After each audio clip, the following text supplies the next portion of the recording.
Joining us now to review some of the headlines of today's newspapers from around the world is Arise News analyst Emmanuel Malabai Tefeni.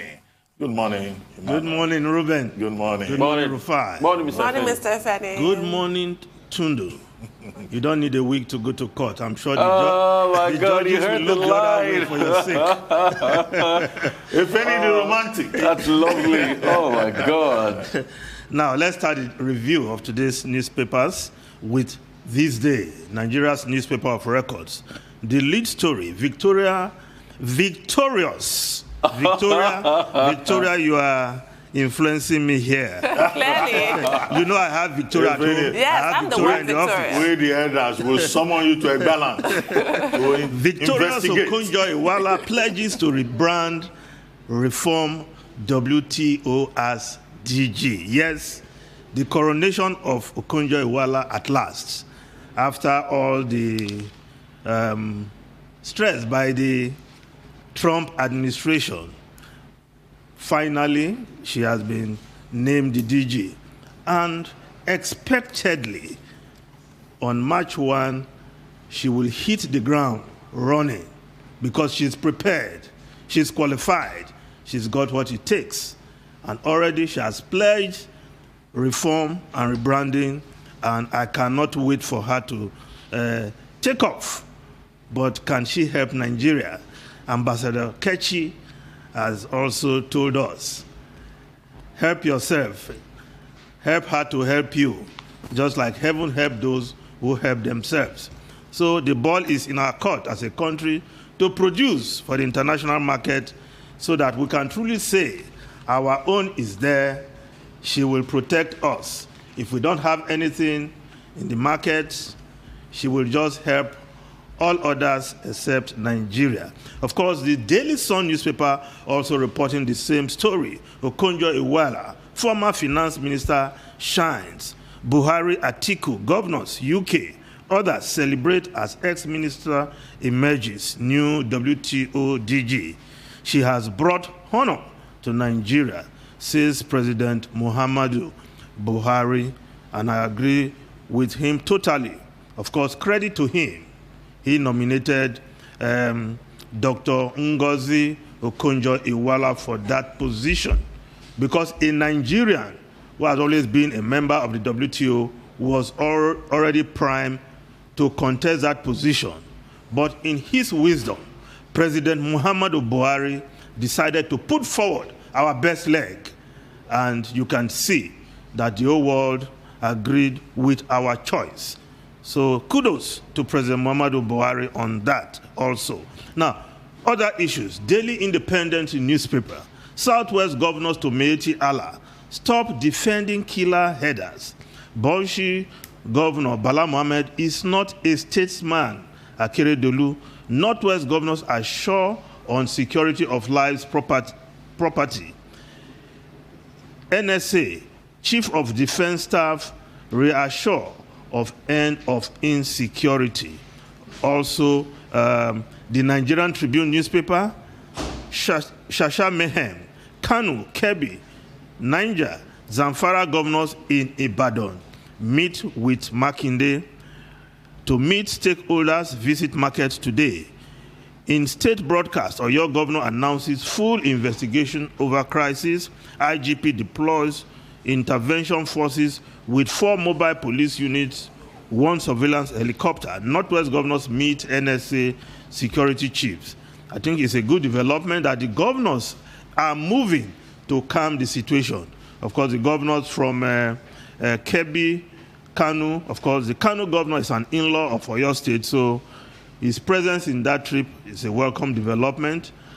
Before long, we should be seeing peace as a result of these moves by governors who are also anxious to ensure that Nigerians continue to live in peace as brothers, irrespective of what you call your tribe or ethnic nationality.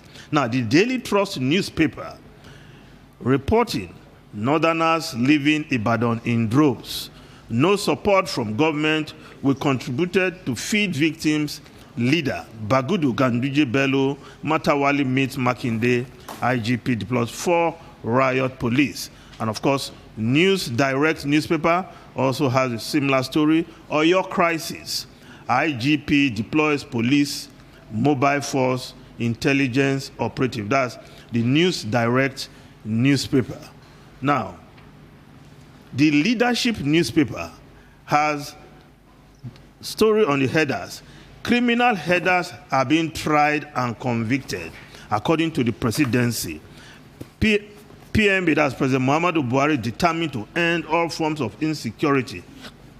That, according to the National Security Advisor, criminals should not be allowed to reap from growing tension, according to the Northern Elders Forum. But the Vanguard newspaper, there's a repost to the presidency. Northern Elders Forum, PANDEF, Middle Belt Forum, Afenifere, ACF to federal government produce evidence of criminal herdsmen trial, because the presidency is saying, according to the leadership report, that indeed these headers, the criminals among them, are being tried. But the presidency is being asked to produce evidence, because not many can say they have seen or hear of these headers being tried anywhere. Now, the Guardian newspaper, Nigeria's The Guardian newspaper, Nigeria responds to new Ebola outbreak, clearly not in Nigeria, but in Guinea. And Nigeria is preparing to ensure that Ebola does not reach our shores this time around. And I hope everybody involved in that enterprise will ensure that that is the case. The Punch newspaper, strike hits varsities hard. Students battle fields, water, power problems. I pity students in government federal universities because of this strike. But the students have to soldier on and pursue their academics, because they just returned to school after almost 1 year of ASU strike. You will ask, how come the non-academic staff could not put their own requests at the same time when the ASU were also making their requests? Because they're all talking about IPPIS, but that is the way in public universities. Whether the workers care about the students is another matter altogether. Now, the foreign newspapers quickly. Now, in the Times of London, vaccination is reducing admissions death. That's some good news. New figures suggest jabs also cuts transmission. So that is good news. As a result of that, the Independent newspaper of London is reporting, I want this to be the last lockdown, vows Johnson. Plans of easing restrictions to be cautious and irreversible. But the main story that should interest a lot of people in the UK, Daily Mail newspaper, Harry and Meghan, the final straw. Yes, they have agreed to a 90-minute tell-all opera TV special. As royal sources say, there is no way back for official duties. And of course, the recording of that program has been done, and with time, Oprah Winfrey will unveil that. But what sources are saying is that for the Queen, this is just the last straw. These royals, Harry and Meghan, they will have to vacate royal duty. Harry is likely to be stripped of his remaining honorary military titles and potentially he will also lose the patronage with the Rugby Football Union and the Rugby League, as well as the London Marathon. Meghan will also step down as a patron of the National Theatre unless she's able to negotiate a new role. But recall, when she was given that position, it was a measure of support from the royal family to bring her in, make her feel at home. But what they have done since the marriage, well, for the royals, they seem to have gone too far, and they may just have to vacate those roles. Ruben, Rufai, and Tundu. Maybe Tundu should go first. to comment on the successes, the Duke and Duchess of Sussex. Why are you putting that? No, that's a favorite subject for you. Because that's... Well, I love the Queen. Yeah, because you just accuse me of all kinds of things because I love the Queen. That's being very Tory. It's not. For God and for country. It is not. I admire a woman's Queen, moral rectitude. She's never put a foot wrong in her long life in the public glare. That is commendable. And that's about it, Rufai. Really? So we Cromwellians think otherwise. What has she ever done wrong? Republic, we're Cromwellians. I'm not talking about the monarchy. I'm talking about the individual of the Queen of England. But generally speaking, if you're a part of a team, if it's a part of a family, part of an institution, or even working here, for example, it's really bad form, as far as I'm concerned, to go and bash that anywhere else. So I'm actually hoping that that's not what this interview is about. We have to wait and see. I like the fact that they had this beautiful picture taken by my dear Miss Anne Harriman, our Miss Anne Harriman. Yes. And I thought that was really great to show a lot of families who have suffered from baby loss, just the power of healing and the importance of having your beautiful rainbow baby, beauty for ashes. So I'm actually hoping that that's what the interview is going to focus on, frankly. I really do hope they're not going to try and drag that institution in the mud. That would be most unfortunate. Well, the interview is scheduled for March 7 by the CBS, and it's been promoted heavily.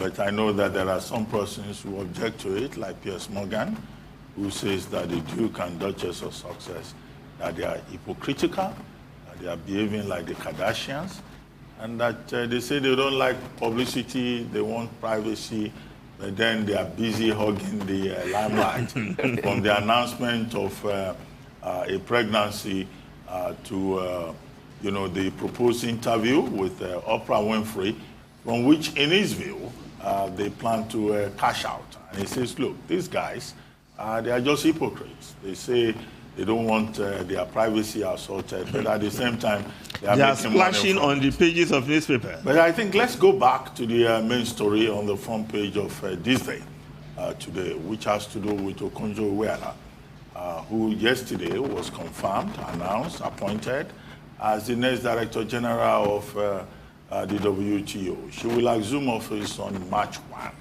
And I see that that has caused a lot of excitement. That in itself is a source of inspiration for many young women, particularly in Nigeria. And I've seen on social media young women who have started a new challenge, what they call NOI goes to WTO challenge. And you see these young ladies on social media with this, they appointed Okonjo-Iweala, headgear. Yeah. That's what it is called in English. Yes. And I mean, that for me is the most beautiful part of it, beyond all the theoretical things we've been saying about, what she plans to do, how she intends to clear the eyes of the WTO. All of a sudden, we have an emerging, social media challenge. Young women saying that we want to be like Okonjo-Iweala. If she can do it, they say, we too can do it. And if that is the only thing Okonjo-Iweala achieves in the course of her tenure, mobilizing, encouraging young women, not just in Africa, but across the world, to aspire to be like her, that in itself will be an achievement. You've just made my day with that. That's amazing. That makes a lot of sense. That is amazing. All right.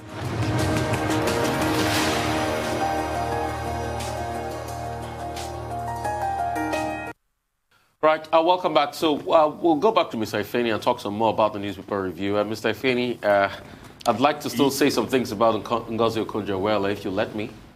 Go ahead. Please. Oh, thank you. Thank you so much. We'll take it from there. I mean, I'm really excited that this has happened. And like Tunde and Dr. Bati stated rightly, what it will do for a 7-year-old student somewhere in a school in Makoko that caught a glimpse of this on the news, that doesn't know what her future will be, but sees this on the news and sees a woman, same Nigerian like her, black like her, wearing the same clothes that a lot of them are telling her not to wear because it's too local.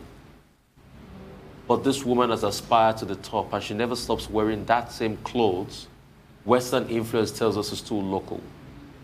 And she's aspired to the topmost heights. You know what it will do to that 7-year-old? Her life will never remain the same.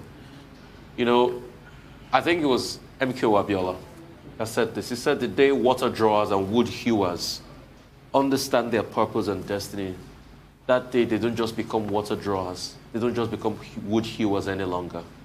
They start to move in tandem with that destiny and purpose in life. And that's what the symbolism of this is to all of us. It's something that would set a lot of them on fire. And the fire will not start to burn now. It might just start up as a smoke. But it will burn 20, 50 years from now when you start to see the same young children go out there and do exceeding great in Nigeria. And for me, I'm excited because the future is assured. And that's what leadership is. True leadership thinks about the next generation. Politicians think about the next election. What Ngozi has done is true leadership. And it has just ignited the next generation. And that's why I'm happy.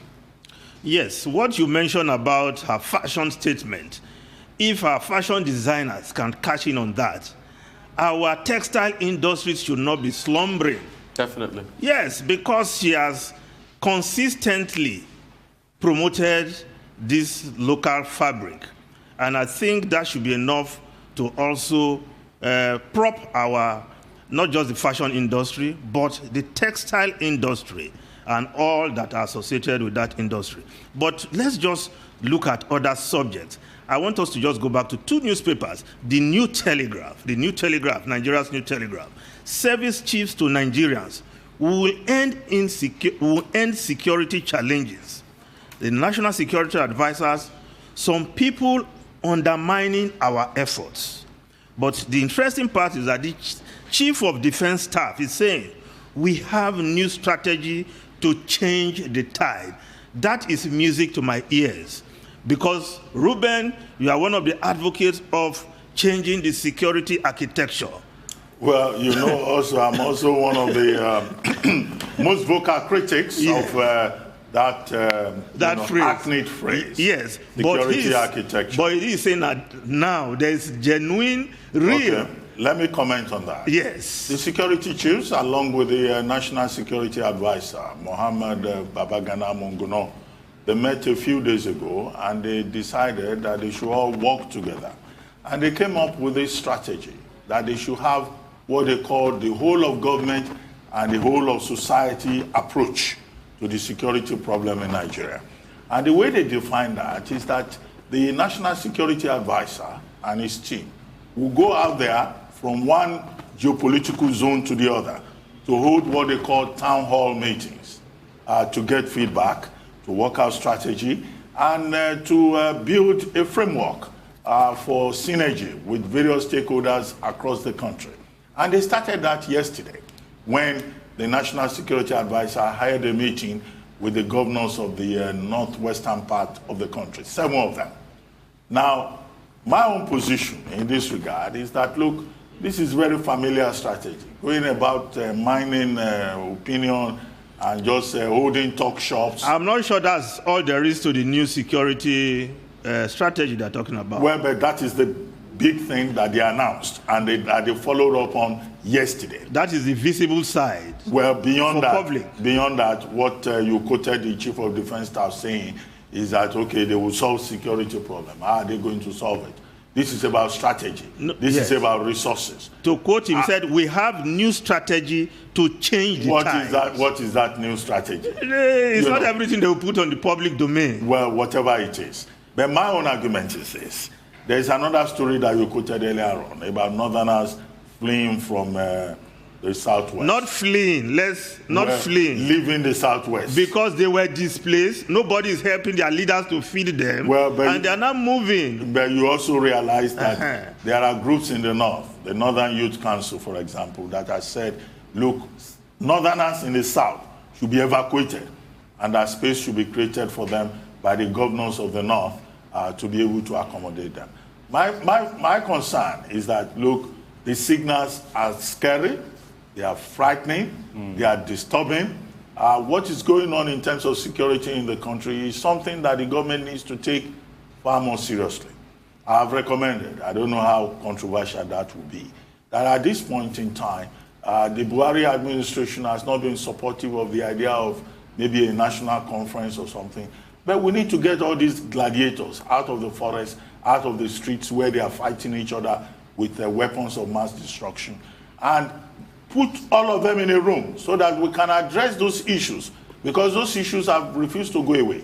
Issues about federalism, about restructuring, about derivation.